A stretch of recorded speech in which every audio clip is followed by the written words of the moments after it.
Yes, dear students, now we are going to discuss very important method of sequencing problem and job through two machines. ये method जो develop किया गया था, this method was developed on the basis of procedure suggested by S.M. Johnson and Bellman, and this method is also called heuristic method. So whatsoever the things we are going to solve under this, all the things based on this, then what we have to do under this method, सबसे पहले आप optimum sequence find out करोगे. अब optimum sequence find out करने के वक्त आपने क्या ध्यान रखना है, सिलेक्ट द स्मॉलेस्ट आइटम. अब मशीन ए और मशीन बी का आपको टाइम गिवन होगा, उस टाइम में से मशीन ए और बी का आप कंपेयर करोगे. स्मॉलेस्ट आइटम अगर मशीन ए की है तो उसको आप लेफ़्ट हैंड साइड पे लिखोगे. जब आप ऑप्टिमम सीक्वेंस फाइंड आउट करोगे, अगर मशीन का है तो उसको आप राइट हैंड साइड के ऊपर लिखोगे. अगर बाय चांस आपके पास टाई हो जाए, देन उस केस में क्या करोगे आप, मान लो मशीन ए और मशीन बी का दोनों का मिनिमम टाइम सेम है, तो उस केस में सबसे पहले आप जो जॉब पिक करोगे वो आप ऑन द बेसिस ऑफ ए, पहले मशीन ए को पिक करोगे, फिर मशीन बी को लिखोगे आप. अब जब आप ऑप्टिमम सीक्वेंस फाइंड आउट कर लोगे, उसके बाद आप टोटल इलैप्स टाइम को फाइंड आउट करने की कोशिश करोगे.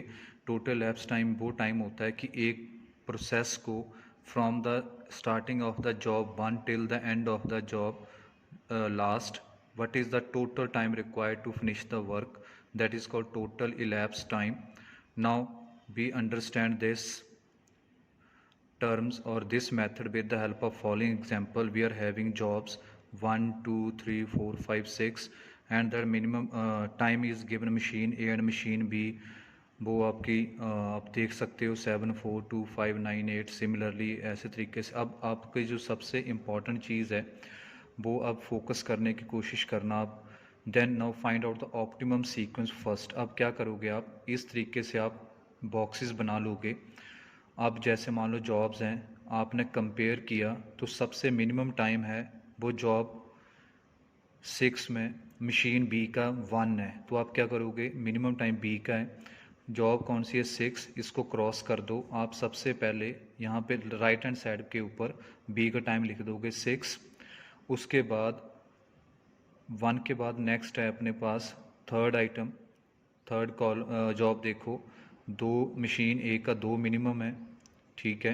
तो आप इस रो को कॉल कैंसिल कर दोगे. तो 3 किसका, ए का मशीन का, तो आप यहाँ पे ये मिनिमम है किसका है, ए का, इसको लेफ़्ट हैंड साइड पे लिखोगे. अगर मशीन बी का है तो उसको राइट हैंड साइड पे लिखना है. ऐसे करते जाओगे, आपके पास 2 रोज़ ख़त्म हो गई हैं. अब इसके बाद आपके पास जॉब 1 है, उसमें मिनिमम आपके पास मशीन बी का है 3. तो आप क्या करोगे, जॉब 1 है, अब आप इसको राइट साइड के ऊपर यहाँ लिख दोगे, ठीक. देन इसके बाद इस जॉब को भी आपने क्रॉस कर दिया. देन आपके पास देखो अब टाई हो रही है, जॉब नंबर 2 में यहाँ 4 है आपके पास, क्लियर.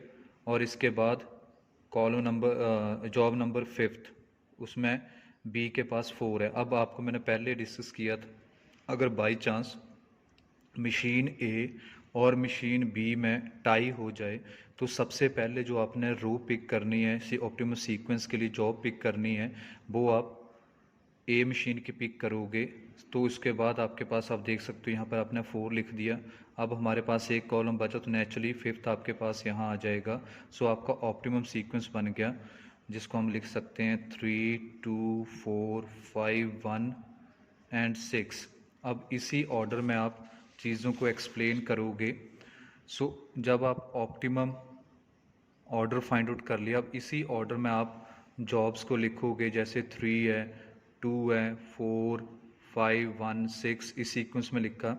अब टोटल लैप्स टाइम आपने फाइंड आउट करना है. तो टोटल लैप्स टाइम कैसे फाइंड आउट करोगे, आप इन और आउट टाइम लिखोगे. आप 0 से स्टार्ट करोगे, तो जॉब नंबर 3 के ऊपर जितना टाइम है उस मशीन का, मशीन ए की कॉलम उठाना आपने, उसकी वैल्यूज़ लिखनी है. तो आपके पास 2 आ गया, ठीक. दो को यहाँ पिछले का आउट टाइम, अगली का क्या हो जाएगा इन टाइम। दो में आपने सेकंड जॉब का मशीन का टाइम लिख लिया 2 + 4 6 आ गया। आगे 6 आ गया आपके पास, 6 + 5 आपका 11 आ जाएगा, 11 20 ऐसे आप करते गए, आपका 35 आ गया यहाँ तक।